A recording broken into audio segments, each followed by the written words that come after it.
নমস্কার বন্ধুরা, কেমন আছেন সবাই? আশা করি সবাই ভালো আছেন।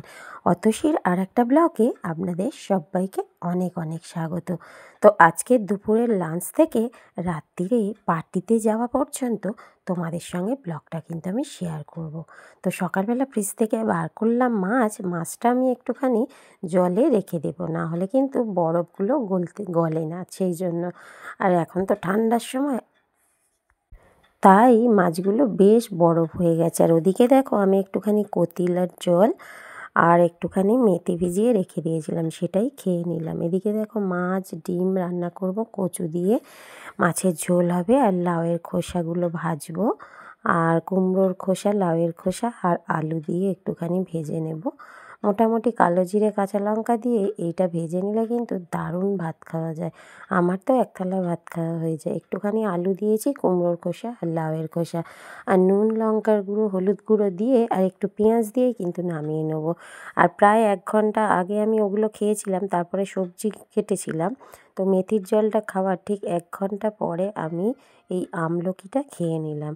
আর আমলকি তো শরীরের জন্য সবসময় ভালো, চুল আর ত্বক সব কিছুর জন্যই কিন্তু আমলকি ভালো। আর আমলকিতে কিন্তু ক্যালসিয়ামে ভরা, ফাইবারে ভরা, ডায়াবেটিস রোগীদের কিন্তু খুবই ভালো।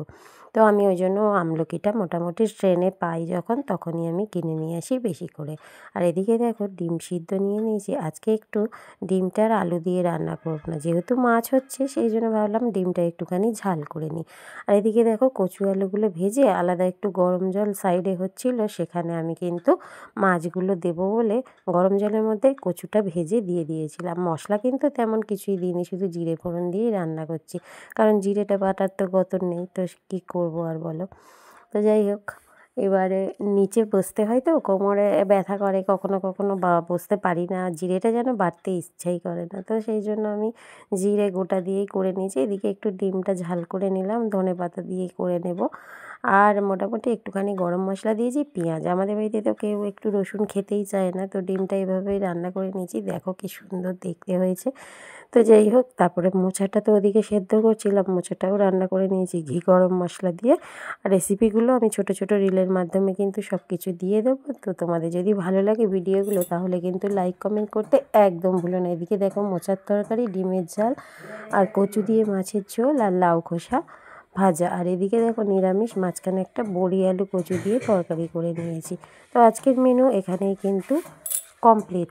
আর ঠিক তার পরপরই বসে গেছিলাম ব্রেকফাস্ট করতে। আর যদি বলে যে বাড়ির কেউ খায়নি, না, ওর পিসি সকালবেলা খাবে কিন্তু অনেক পরে খায় বলে আমি আর একসাথে খাই না। আর ওর জেঠু আজকে কোথায় বেরিয়েছে, নাহলে ওর জেঠু সকালে ভাতই খায়। আর আমি এভাবে সকালবেলা টিফিনটা একটুখানি করে নিলাম। আর সকালবেলা কিন্তু আমি একটুখানি প্রোটিনটা পাতে রাখার চেষ্টা করি, আর সবজিগুলো বেশি রাখার চেষ্টা করি। ডায়াবেটিস পেশেন্ট তো বুঝতেই পারছেন। আর এখন যদি কিছু হয়ে যায়, ছেলেটা তো বড্ড ছোট, তাই চিন্তা হয়। মরতে ভয় পাই না, কিন্তু ছেলেটার জন্য খুব চিন্তা হয়, বড্ড ছোট, আর আমি ছাড়া ওর কিচ্ছু নেই। আর এই দেখো আর ডিমের তরকারিটা এত অপূর্ব হয়েছিল, মোচা সবই সুন্দর, কিন্তু যেন ডিমটা বেশি ভালো লাগছিলো, তাই এভাবেই খেয়ে নিলাম। তারপরে দেখো সেজে গুজে চলে গেছিলাম পার্টিতে। আর লোকটা দেখো কেমন লাগছে, অবশ্যই কিন্তু তোমরা কমেন্ট করো। আর যদি আমার ভিডিওগুলো ভালো লাগে, তাহলে আমার পাশে থেকে একটু লাইক কমেন্ট করে দিও প্লিজ, আর শেয়ার করে দিও। গল্পগুলো পরে আবার হতে থাকবে, ততক্ষণের জন্য টাটা।